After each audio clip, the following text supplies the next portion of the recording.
உலக திரையுலக வாழ்க்கையிலேயே அனைத்து பரிமாணங்களிலும் நடித்த ஒரு நபராக சூப்பர் ஸ்டார் ரஜினிகாந்த் அவர்கள் பார்க்கப்படுகிறாருங்க. அதாவது பிளாக் அண்ட் ஒயிட்டு, அதுக்கடுத்து 70mm, கலர், சினிமாஸ்கோப், அதுக்கு அடுத்தது வந்து டெக்னாலஜி உங்களுக்கு டெவலப் ஆகிட்டே வந்தது. ஃபிலிம் ரூல்லேருந்து டிஜிட்டல், அதுக்கு அடுத்தது பார்த்திங்கன்னா 3D, மோஷன் கேப்சரில் உருவாக்கப்பட்ட திரைப்படம் தான் கோச்சடையான் திரைப்படம்.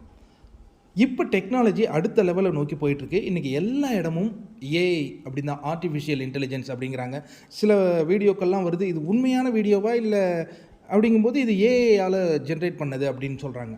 அப்போ டெக்னாலஜி பயங்கரமான முறையில் மாறி இருக்கிற இந்த ஒரு காலகட்டத்தில் ரொம்ப அற்புதமான ஒரு முன்னெடுப்பை எடுத்திருக்காங்க அப்படின்னே சொல்லலாம். இராஸ்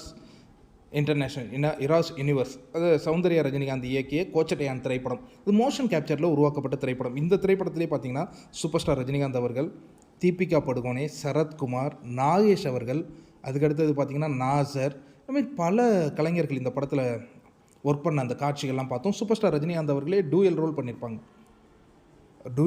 3 ரோல்கள் பண்ணியிருப்பாங்க. அப்பா ரஜினி, மகன் ரஜினி, 2 ரஜினி அப்படிங்கிற மாதிரி ரொம்ப அற்புதமான ஒரு கதை களத்துடன் இந்த படம் வந்து ரிலீஸ் ஆச்சு.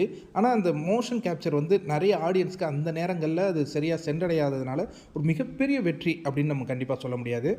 இப்போ சரியான நேரத்தில் இந்த படத்தை வந்து ஏஐயாக மாற்றிருக்காங்கங்க. ரொம்ப அற்புதமான முறையில் இருக்குது. அதுவும் தளபதி லுக்கை நிறைய ரெஃபரன்ஸில் வச்சுருக்காங்க. ஏன்னா ஏஐ நீங்கள் மாற்றணும்பொழுது ஒரு படத்தினுடைய அந்த ரெஃபரன்ஸ் ரொம்ப ரொம்ப இம்பார்ட்டண்ட். தளபதியுடைய லுக்கு நிறைய இடங்களில் நம்மளால் பார்க்க முடியுது. ரொம்ப இன்ட்ரெஸ்டிங்கான ஒரு விஷயமா இருக்குது.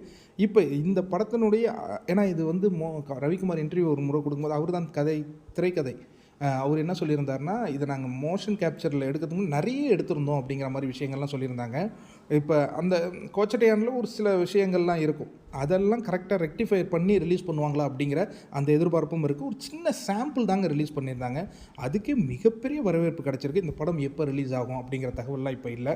கண்டிப்பாக இப்போ இதுக்கான முயற்சி எடுத்திருக்காங்க. சூப்பரான ஒரு முன்னெடுப்பு. நன்றி, வணக்கம்.